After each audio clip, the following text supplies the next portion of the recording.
श्रीराम राम रामेति श्रीराम राम रामेति रमे रामे मनोरमे रमे रामे मनोरमे सहस्रनाम तत्तुल्यं सहस्रनाम तत्तुल्यं रामनाम वरानने रामनाम वरानने।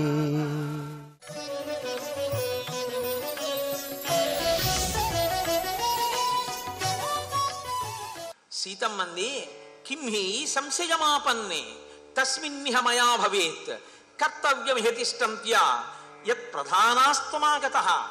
నువ్వు ప్రధానంగా ఎందుకు వచ్చావు అరణ్యానికి?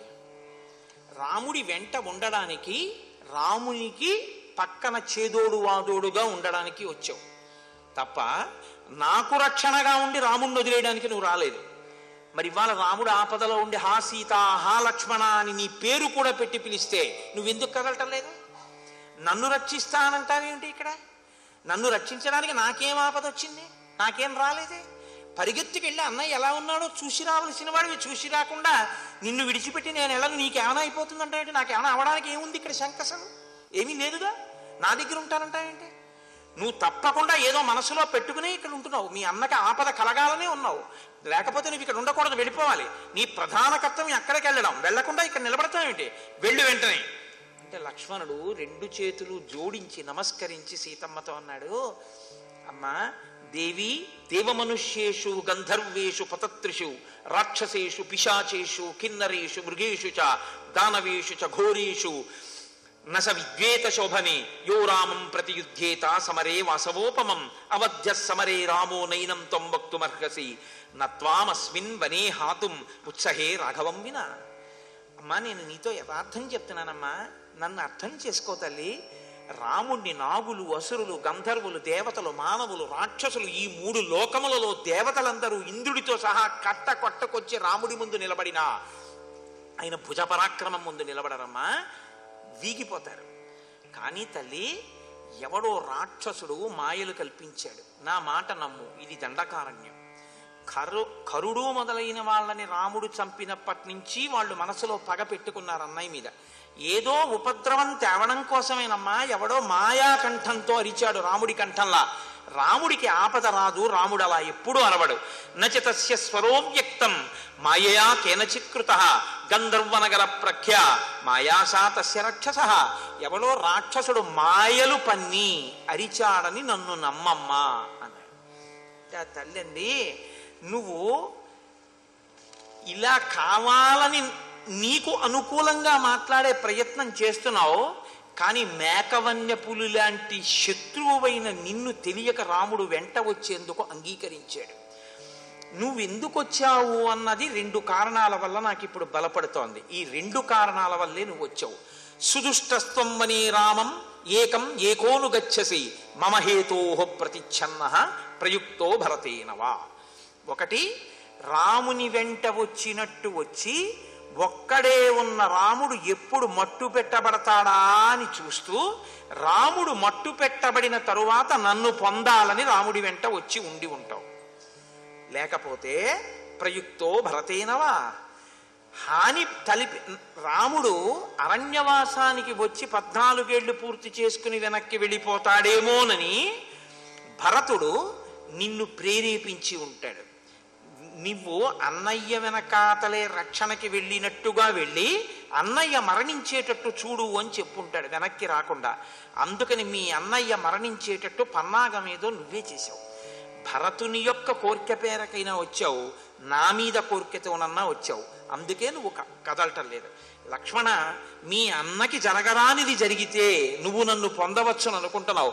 సమక్షం తవ సౌమిత్రే ప్రాణాంస్త్యక్ష్యే న సంశయః రామం వినా క్షణమపి నహి జీవామి భూతలే. నిజంగా రామచంద్రమూర్తికే ఏదైనా జరగకూడని జరిగితే లక్ష్మణ నీ సమక్షంలోనే నేను ప్రాణాన్ని విడిచిపెట్టేస్తాను తప్ప రాముడు లేకుండా క్షణం కూడా నేను ఈ భూమి మీద బతకను అని తెలుసుకో. ఉపశృణ్వంతు మే సర్వే సాక్షిభూతావనేచరాః న్యాయవాధీ యథా న్యాయం ఉక్తోహం పరుషం త్వయా. లక్ష్మణుడు అంటున్నాడు, అమ్మా నేను త్రికరణ శుద్ధిగా పరమభక్తితో పరమగౌరవంతో మాట్లాడాను. నేను ఎటువంటి వాణ్ణో ఎందుకు వచ్చానో నీకు తెలుసు. కానీ ఇవాళ నువ్వు మాట్లాడినటువంటి మాటలు ములుకులు కలిగినటువంటి బాణములు చెవులలోకి తగిలితే ఎలా ఉంటాయో అంత బాధ కలుగుతోంది. అమ్మా, అంత అనరాని మాటలు ఇవాళ నువ్వు నన్ను అనేశావు. కాబట్టి తల్లి, ఇక నేను ఇక్కడ ఉండను, నేను బయలుదేరి వెళ్ళిపోతున్నాను. నిమిత్తాని హి ఘోరాణి యాని ప్రాతుర్భవంతి మే అపిత్వాం సహరామేణ పశ్యేయం పునరాగతః. నా బాధల్లా ఒకటేనమ్మా వదినమ్మా, మీ ఇద్దరినీ కలిపి సేవించుకుంటున్నాను. నేను వెళ్ళి రాముడితో వచ్చిన తరువాత మీ ఇద్దరినీ కలిపి సేవించడం ఇక నాకు కుదురుతుందా? కలిసి చూస్తానా సీతారాముల్ని? ఇదొక్కటే నా బెంగ తప్ప నాకు ఇంకేం బెంగ లేదమ్మా అంటూ ఆయన అన్నాడు.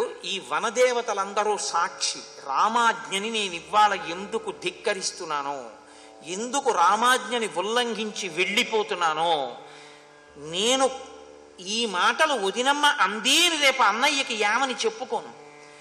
ఇంత మాటలు అందరి చెప్తున్నావా వదిలేసి వచ్చి అని రాముడంటే నాకెవరు సాక్షి, ఎవరున్నారు చెప్పడానికంటే నేను వచ్చేటప్పటికే నువ్వు ఉండవు చెప్పేస్తున్నాడు లక్ష్మణుడు. అలా ఎందుకు జరుగుతుందయా? రాముడు వచ్చిన తర్వాత నేనే పంపించానని చెప్తాననడానికి నువ్వు ఉండవమ్మా, నిన్ను రాక్షసుడు అపహరిస్తాడు చెప్పేస్తున్నాడు ఆయన. కాబట్టమ్మా, నాకు వనదేవతలు సాక్షి. ఆ వనదేవతలే నువ్వు ఇలా మాట్లాడితే నేను వెళ్ళాను అని తెలుసుకుందురుగాక. ఒక్కసారి ఆ వనదేవతల్ని, సూర్యచంద్రుల్ని, భూమిని ప్రార్థన చేశాడు. సీతమ్మంది, నువ్వు ఇంకా కదలడం లేదు. గోదావరీం ప్రవేక్ష్యామి వినారామేణ లక్ష్మణ అబంధిష్యే ధమాత్యక్షే విషమే దేహమాత్మనః పిబామ్యహం విషం తీక్ష్ణం ప్రవేక్ష్యామి హుతాశనం నత్వాహం రాఘవాదన్యం పదాపి పురుషం స్పృశే. రాముడు పక్కన లేకపోతే లక్ష్మణ ఏమనుకుంటున్నావో, నువ్వు నన్ను పొందవచ్చును అనుకుంటున్నావేమో. గోదావరిలో దూకి చచ్చిపోతాను, ఉరిపోసుకుని చచ్చిపోతాను, ఎత్తైన పర్వతం నుంచి కిందికి దూకి చచ్చిపోతాను, లేకపోతే తీవ్రమైనటువంటి విషాన్ని తాగి చచ్చిపోతాను, అగ్నిహోత్రంలో ప్రవేశించి చచ్చిపోతాను తప్ప పరపురుషుణ్ణి నా పాదంతో కూడా స్పృశించను అన్న విషయాన్ని నువ్వు తెలుసుకో. ఇది లక్ష్మణమాశ్రుష్య సీతా దుఃఖ సమన్విత పాణిభ్యాం మృతతి దుఃఖాత్ ఉదరం ప్రజఘాన. ఆ తల్లి పరమ దుఃఖంతో లక్ష్మణుడితో ఈ మాటలంటూ రాముడికి ఏదో ఉపద్రవం జరిగిపోయిందనేటటువంటి శోకం తన్ని ఆవహించి ఇంత శోకంలో లక్ష్మణుణ్ణి కూడా శంకించేసి లక్ష్మణుడు కదలలేదన్న బాధతో తన కడుపు మీద రెండు చేతులతో గట్టిగా బాదుకుంటూ ఏడుపు మొదలెట్టింది. వెంటనే లక్ష్మణమూర్తి అక్కడి నుంచి బయలుదేరి వెళ్ళిపోతున్నారు. తతస్తు సీతాం అభివాద్య లక్ష్మణ కృతాంజలి కించిదభిప్రణమ్య చ అన్వీక్షమాణో బహుశస్య మైథిలీం జగామ రామస్య సమీపమాత్మవాన్. ఆయన అంజలి ఘటించి సీతమ్మకి నమస్కరించి, అమ్మా నేను వెళుతున్నానమ్మా అని చెప్పి తిరిగి వెళ్ళిపోతూ వెనక్కి తిరిగి సీతమ్మ వంక చూస్తూనే వదినకి ప్రమాదం రాదు కదా, ప్రమాదం రాదు కదా అని భయపడుతూ ఆశ్రమ ప్రాంతానికి దూరంగా వెళ్ళలేక రాముడు ఎటు వెళ్ళాడో అటువైపుగా అరణ్యంలోకి వెళ్ళిపోయాడు. ఈ అవకాశం కోసమే కదండి ఎదురు చూస్తున్నాడు. మీరు ఒకటి బాగా జ్ఞాపకం పెట్టుకోవాలి. తొందర పడిపోయి సీతమ్మ అధిక్షేపించేసింది అని తీర్పు చెప్పడం కుదరదు. ఎందుకో తెలుసా అండి? మీరు ఎప్పుడూ ఒకటి జ్ఞాపకం పెట్టుకోండి, అక్కడ జరగవలసినటువంటి అవతార ప్రయోజనం ఒకటి ఇమిడి ఉంది. అవతార ప్రయోజనం ఎలా జరుగుతుంది అన్నది మహర్షి స్పష్టంగా మారీచస్య మహాత్మనః అంటూ సీతమ్మ కదిలిన తరువాతే రావణ సంహారం జరుగుతుంది తప్ప తనని తాను రక్షించుకోగలిగిన తేజస్సు ఉన్నదైనా సీతమ్మ తనని తాను రక్షించుకోదు. ఆమె రావణుని చేత తీసుకుపోబడుతుంది లంకకి అని స్పష్టంగా చెప్పిస్తున్నారు మనకి. ఇక్కడ మీరు ఒక సూక్ష్మాన్ని బాగా పట్టుకోవలసి ఉంటుంది. సీతమ్మ నరకాంత కాదు. మీరు ఆ విషయాన్ని స్పష్టంగా అంగీకరించాలి. ఎందుకు అంగీకరించాలి అంటే అంగీకరించకుండా ఉండడానికి మనకు అవకాశం లేదు. వాల్మీకి మహర్షి స్పష్టంగా చెప్పారు, లంగలా దుద్ధితామయ అని చెప్పారు. ఆమెను భూమిని చీల్చుకుని పైకి లేచినటువంటి తల్లి. కాబట్టి ఆమె అయోనిజ, ఆమె నరకాంత కాదు.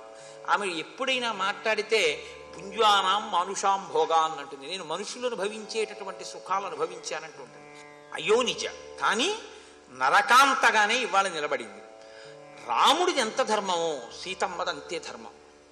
ఇద్దరిది ఆ ధర్మంలో ఇంకా ఎగుడు దిగుడు ఉండదు కాబట్టి అందుకే మారీచుడు అన్నాడు, రాముడి కంటపడగానే నేను మరణిస్తా, సీతమ్మ లంకకు వచ్చాక నువ్వు మరణిస్తావు. ఎందుకంటే సీతమ్మ తనని తాను రక్షించుకోదు కాబట్టి. ఆవిడే చెప్పింది సుందరకాండం ఈ మాట, నిన్ను నేను చంపడం పెద్ద విషయం కాదు, చంపేస్తాను, కానీ నేను తపస్సు చేస్తున్నాను, రాముడు వచ్చి రక్షించాలి తప్ప నన్ను నేను రక్షించుకోనంది. కాబట్టి ఇప్పుడు సీతాపహరణం జరిగి తీరాలి. సీతాపహరణం జరగడానికి ఉన్న ఏకైక ప్రతిబంధకం లక్ష్మణస్వామి. లక్ష్మణస్వామి కదలడం అన్నది ఎందుకు జరుగుతుంది అన్నది రావణుడు ముందే ఊహించాడు. హా సీత హా లక్ష్మణ అను లక్ష్మణుడు వెడతాడు అన్నాడు. లక్ష్మణుడు తనంత తానన్నా వెడతాడు. లక్ష్మణుడు వెళ్లకుండా ఉండడానికి ప్రతిబంధకం రామాజ్ఞ. రామాజ్ఞని ధిక్కరించైనా వెళ్ళేటట్టుగా ఆ పరిస్థితుల్లో సహజంగా ఏ ఆడదైనా మాట్లాడి తీరవలసిందే. నేను ఇందాక మీకు ఆ మాట అందుకే ఉపమానంతో సహా మనవి చేశాను. అలా మాట్లాడకుండా సీతమ్మ ఏమీ అవదు రాముడికి, నాకు తెలుసు అన్నీ అందనుకోండి, ఖచ్చితంగా ఆమె నరకాంతగా నిలబట్టలేదని గుర్తు. ఒక నరకాంత తన భర్తకి దుర్గమమైన అరణ్యంలో అందున తానే పంపించి జింకని తీసుకురమ్మని పంపిస్తే వెళ్ళిన వాడు అంత పెద్ద అరుపు అరిస్తే తన మనసులో ఒక బాధ ఉంటుంది, నేనే పంపించాను ఆయన్ని అన్న బాధ ఒకటి ఉండిపోతుంది. కాబట్టి లక్ష్మణ వెళ్ళు అనడంలో వెళ్ళకపోతే ఆ కోపంలో ఆవిడ ఏం మాట్లాడుతోందో తెలియని స్థితిలో, ఉన్మత్త స్థితిలో ఆవిడ అలా మాట్లాడితే అందులో మీరు వెంటనే తీర్పు చెప్పేసి దోషాలు పట్టుకోవలసిన అవసరం ఉండదు. నేను ఇంతకన్నా స్పష్టంగా చెప్పడం కుదరదు. ఏ ఆడదాని స్థితి అయినా అంతే. ఆడది అంటేనే, స్త్రీ అంటేనే అటువంటి సున్నిత హృదయంతో ఉంటుంది. ఏదైనా భరిస్తుందేమో కానీ భర్తకి ప్రమాదం వచ్చిందన్న అనుమానం వచ్చిన తర్వాత ఉన్న ఏకైక ఆసరా కదలకపోతే ఆవిడలో ఉన్నటువంటి సహనం చచ్చిపోయిన తర్వాత ఎంత కఠినమైన మాటలైనా నోటి వెంట వచ్చేస్తాయి. కాబట్టి ఇప్పుడు ఆవిడ మాటలలోని కాఠిన్యం వెనక రాముని యందున్న ప్రేమని మీరు దర్శనం చేయవలసి ఉంటుంది అంతే. అంతకన్నా అందులో మీరు తీర్పు చెప్పడానికి ఏమీ లేదనే నేను అనుకుంటాను. అలా మీరు అనుకున్న నాడు రామకథ నరకథ అని చెప్పి మీరు చెప్పడానికి సాక్ష్యాలన్నీ నశించిపోతాయి. మీరు అలా చదివినప్పుడే, మీరు అలా చూసినప్పుడే రామకథలో ఉండేటటువంటి సౌందర్యాన్ని మీరు అనుభవించగలరు. లేని నాడు ఆ సౌందర్యం నశించిపోయి ఏమైపోతుందంటే అన్నీ ఇందుకు ఇలా జరుగుతాయి అని మీకు అనిపిస్తుంటుంది. ఇప్పుడు ఈ ఘట్టంలో మీరు బాగా గమనించవలసింది ఏమిటంటే, మారీచుడు లక్ష్మణుణ్ణి కదపలేడు, రావణుడు లక్ష్మణుణ్ణి కదపలేడు. ఏది కదపగలిగింది లక్ష్మణుణ్ణి? మాట కదిపేసింది. అప్పటి వరకు రామాజ్ఞని ఉల్లంఘించడం చేత కానటువంటి లక్ష్మణుడు రామాజ్ఞనే ఉల్లంఘించి వెళ్ళిపోయాడు అంటే ఒక మాట కదిపింది. రామాయణమంతా మాట చేత కదలికలే. నేను మీకు తరచు మనవి చేస్తున్నాను. ఒక కైకమ్మ అంత ప్రేమ కలిగింది క్రూరురాలైపోయిందంటే మందరవాక్యానికి క్రూరురాలైపోయింది. రావణుని యందు పుట్టకూడని బుద్ధి పుట్టింది అంటే శూర్పణఖ యొక్క మాటలకి పుట్టింది. మాటలు ఎంత దూరం పెడతాయో, ఒక్క మాట ఇచ్చినందుకు 2 వరాలు ఇస్తున్నాను అని దశరథుడు అన్నందుకు రాముడు అడవికే వెళ్ళిపోవలసి వచ్చింది. 2 వరాలు ఇచ్చినందుకు దశరథుడు శరీరమే త్యాగం చేయవలసి వచ్చింది. మాట అన్నది ఎంత దూరం ఉంటుందో, మాట మనిషికి ఉన్న వరం కాబట్టి ఆ వరాన్ని మనిషి ఎంత జాగ్రత్తగా వాడుకోవలసి ఉంటుందో, మాట ఎన్ని సాధించగలదో నిరూపించి చూపించడం నరుడి జీవితంలో చాలా గొప్ప అంశం. కాబట్టి ఎప్పుడూ కూడా రామాయణంలో అంతర్లీనంగా ఈ విషయాన్ని మీరు గుర్తుపట్టవలసి ఉంటుంది. అందుకే ఇది మీకు తెలిస్తే మీరు తొందరపడి ఏ మాట మాట్లాడలేరు. ఒక్క మాట మీరంటే ఏమో అది ఎంత దూరం పెడుతుందో అని ఆలోచించగలిగిన ప్రజ్ఞ మీకు వస్తుంది తప్ప అస్తమానం మాట్లాడుతుండడం, అస్తమానం క్షమించండి అంటుండడం, అయ్యయ్యో నేను అలా అనకుండా ఉండవలసిందండి అండం సాధారణంగా ఉండదు. దిద్దుకోగలిగినటువంటి నిగ్రహ శక్తి వస్తుంది. అన్నిటికన్నా పొదుపుగా, అన్నిటికన్నా జాగ్రత్తగా మాట్లాడడం అన్నది అలవాటు పడాలి అంటే మీరు శ్రీరామాయణాన్ని చదవాలి. శ్రీరామాయణాన్ని చదివితే మాట విలువ మీకు తెలిస్తే ఈశ్వరుడు మీకు ఇచ్చిన వరం మీకు తెలుస్తుంది. ఆ వరాన్ని మీరు ఉపయోగించుకోగలిగితే చాలు, మీ జన్మ ధన్యమైపోతుంది. ఎందుకంటే మీరు ఒక్కటే గుర్తుపెట్టుకోండి, ఇన్ని లక్షల జీవరాశుల్లో మాట్లాడగలిగిన ప్రాణి అన్నది లేనే లేదు. అదంటూ ఉంటే ఒక్క మనుష్యుడే మాట్లాడగలడు. ఆ మాట చేత రాజ్యాలు పడగొట్టగలడు, తాను ఖైదు కాగలడు, తన ప్రాణం తీసుకోగలడు, ఇంకొకళ్ళని ఏడిపించగలడు, కత్తి పెట్టి పొడిస్తే గాయం తగ్గే వరకే మంచం మీద పడుకుంటాడు. ఒక మాటకి జీవితాంతం పొడుచుకు చచ్చిపోవలసి ఉంటుంది, అంత బాధపడవలసి ఉంటుంది ఒక్క మాట. మాట విలువేమిటో, మాట ఎంత దూరం తీసుకెళ్ళగలదో, మాట కథని ఎలా తిప్పగలదో మీరు తెలుసుకుంటే మీరు మాట మాట్లాడేటప్పుడు చాలా జాగ్రత్తగా మాట్లాడతారు అన్న సందేశం మీకు అందిస్తూ ఉంటుంది నరకథ అయినటువంటి రామకథ. కాబట్టి ఇప్పుడు రావణాసురుడు అదును కోసం ఎదురు చూస్తున్నాడు, అక్కడే ఉన్నాడు. మీతో నేను మనవి చేశాను, ఆయన సమస్తమైనటువంటి మాయలు తెలుసున్నవాడు.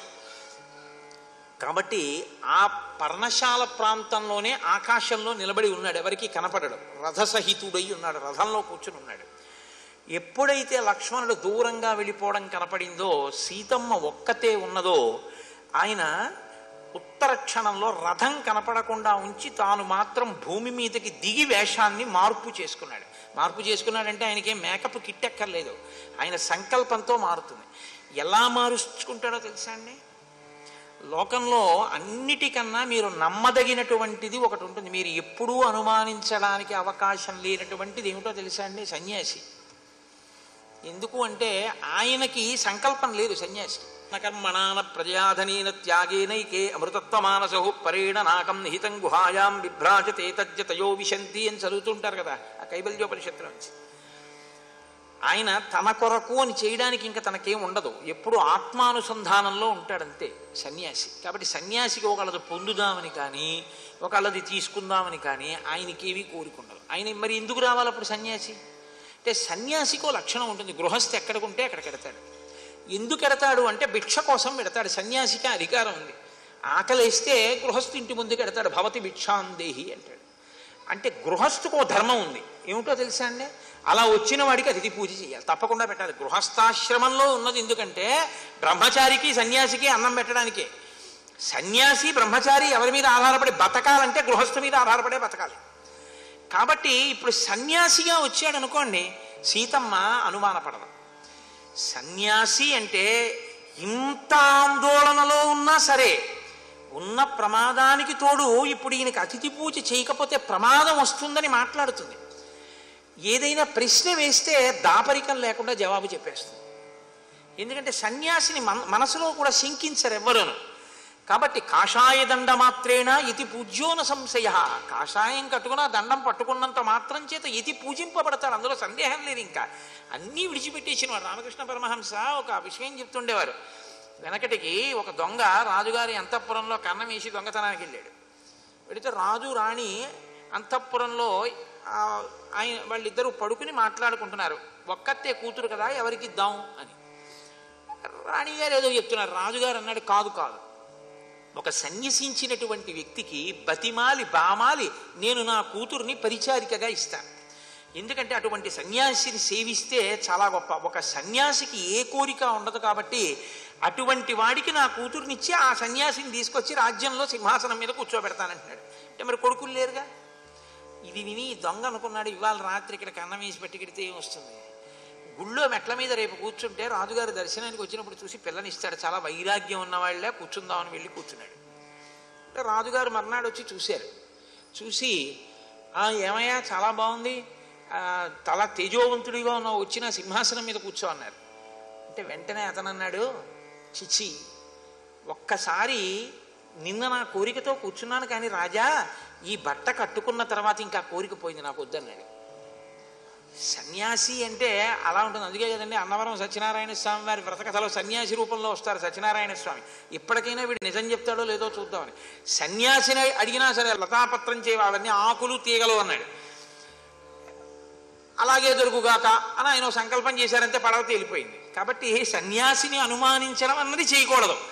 అంటే ఎక్కడెక్కడ ఏ ధర్మ సూక్ష్మం ఉందో ఆ ధర్మ సూక్ష్మాన్ని తెలుసుకుని ఉంటాడు. తెలుసుకుని ఉండడం చాలా మంచిది.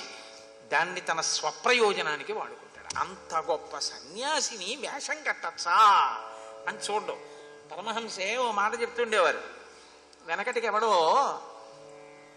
రామచంద్రమూర్తి వేషం వేసుకుని, పగటి వేషగాళ్ళు ఉంటారు కదండి, ఇళ్ల ముందు నుంచి అలా వెడుతుంటే ఎవరో ఒక ఆయన వ్యాపారం చేసుకుంటే బయటకు వచ్చి, అబ్బా భలే కట్టేవరో వేషం, నీకు బాగా నప్పింది ఈ వేషం, ఇదిగో తీసుకోమని డబ్బులు ఇచ్చాడు. నేను పుచ్చుకోనన్నాడు. ఆయన వెళ్ళిపోయి వేషం విప్పేసి వచ్చాడు. విప్పేసి వచ్చి, ఏది ఇందాక డబ్బులు ఇస్తా అన్నారు, ఇవ్వండి అన్నాడు. ఎవరో ఇందాక పుచ్చుకోలేదేమో అన్నాడు. నేను రామపాత్రలో ఉన్నాను, ఒకడికి పెట్టడం తప్ప ఒకటి దగ్గర పుచ్చుకోనన్నాడు. అది ఆ లక్షణం ఆ పాత్రకు ఉంటుంది, ఆ విశిష్టమైనటువంటి స్థానాలు అవి. కాబట్టి ఇప్పుడు ఆ స్థానం యొక్క విలువ తెలిసి ఆ స్థానాన్ని సీతమ్మ గౌరవిస్తుంది కాబట్టి దగ్గరగా వెళ్ళడం తేలికవుతుంది.